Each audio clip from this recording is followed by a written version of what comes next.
If you've been following the handheld and the PC gaming space for the last few weeks and especially days, you've probably noticed the same thing that I have, and that is that a lot of conversation at the moment has been circling around one device and one device only, and that's the Steam machine. And I have to admit that up until now I've mostly been watching this whole story from the sidelines, but lately something shifted, because for the first time I'm actually starting to get a little bit excited about it. And if you've been living under a rock, I can't blame you for that. It's not the worst place to be at the moment, but it's a small compact computer that runs SteamOS and is designed to sit under your TV, basically act as a bridge between a full gaming PC and a traditional console. And it's something that gives you access to your entire Steam library and ecosystem, but in a way that feels seamless and quite immediate. And that's interesting to me because I've always been a console guy. So for years, I told myself I'd buy every generation of the PlayStation 12, I'd get it all the way through. And now I'm actually barely touching my PlayStation 5 anymore.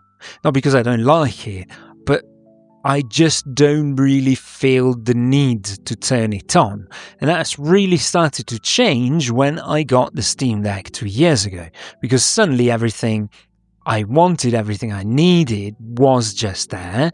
I built my Steam library, and then I had my games, my saves, all my library, all in my hand with the Steam Deck. No switching, no thinking, just pick up and play.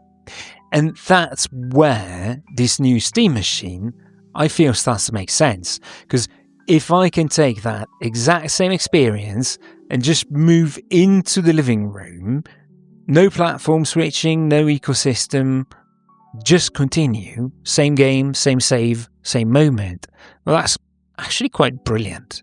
And I'm thinking about the winter here.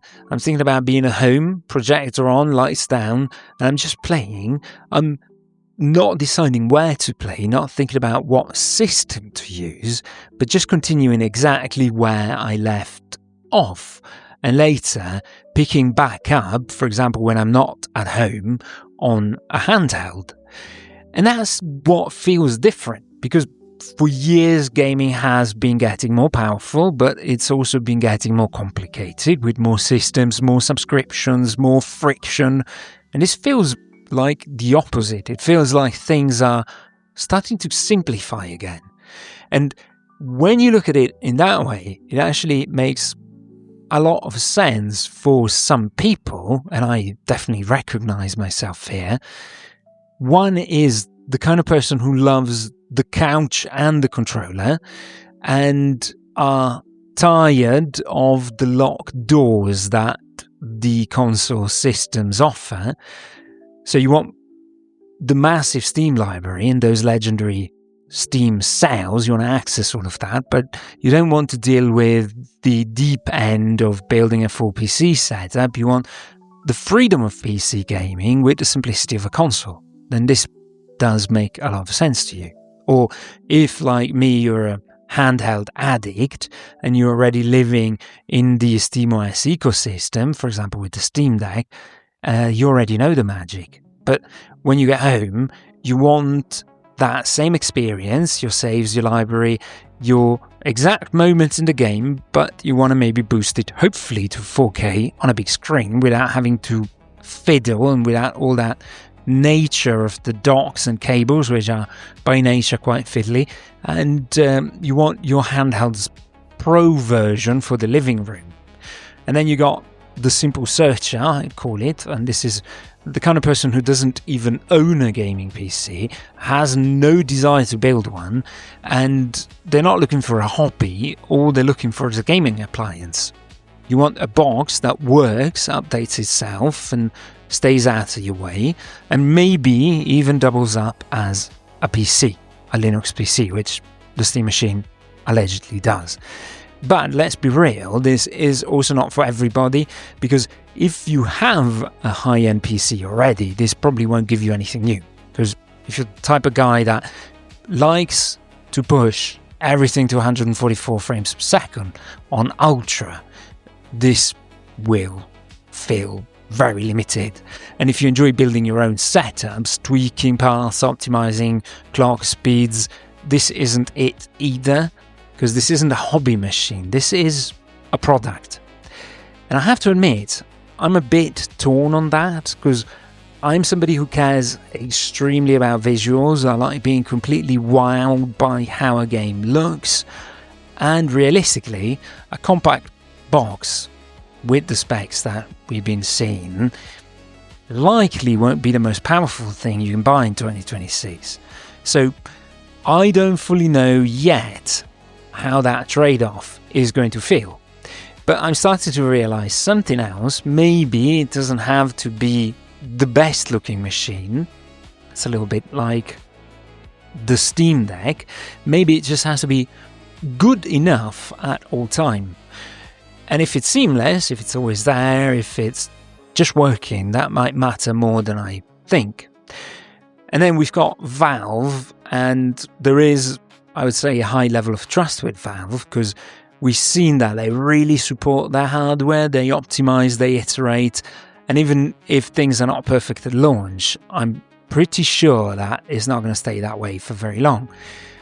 I'm actually getting what Valve is doing as well, because they run one of the biggest gaming platforms in the world, and it makes sense that they want to make it easier to play those games in a different way, in a living room environment, not only on your desk or on the Steam Deck, but on the couch. And the Steam Deck actually proves that that concept worked, and from an economic point of view, well, it's a killer. It's a killer, of course, for them, but it's a killer for you as well, because you can pick up a masterpiece like The Witcher 3 for the price of a coffee during the Steam sale, and you just don't see that same flexibility in a closed system like PlayStations or Xboxes. And then they are actually building an ecosystem, because it's not just the box. We're seeing the bigger picture. There is going to be the Steam controller, and there's going to be the frame. So, of course, you can use the controller to make everything work, but then there is also the rather exciting prospect of playing games in VR using the Steam machine and the frame, which is pretty cool. So, of course, I feel that we have to look at the practical side of things, because 2026 has proven extremely tricky. We don't have any prices locked. The specs are still, as far as I'm concerned, having some question marks here and there. And so between this volatile memory market and the hiccups that we're seeing with supply chains, Valve is actually aiming at a moving target. And depending on where that price lands for the Steam machine, whether it's going to be 600 or 1,000, this is either going to be brilliant or it's going to be a rather expensive niche product. And I actually see a lot of people on other channels building their own Steam machines, which is really cool, using mini PCs. But for me, I don't want a project. I don't want to troubleshoot drivers or mess around with thermal paste, especially not right now with the component prices all over the place. So a finished optimized system starts to make quite a bit of sense to me at the moment. And normally I'd be a day one buyer. I've always been with the PlayStations since the third generation of the PlayStation, but this feels a bit different because it's a different way of thinking about how we play, and I'm not sure if jumping in immediately is the right move. Maybe it makes sense to wait a little bit and see what it actually becomes, but then again, in this kind of market, waiting doesn't always mean things are going to get cheaper or easy to find. So all in all, I'm not all in yet. I don't know if I'll be there on launch day, but I do know this. For the first time in quite a while, the idea of a box under the TV actually feels quite interesting again. Not because it's powerful, but because it might finally make gaming more integrated and effortless, especially for somebody like me who likes handhelds. But now, I'm really curious where you stand on this.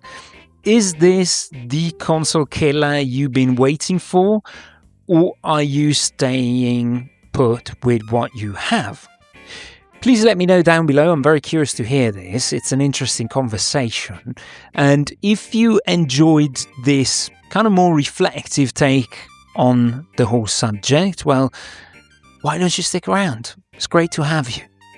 In any case, thank you very much for watching, and I'm sure I'll be seeing you in the next one.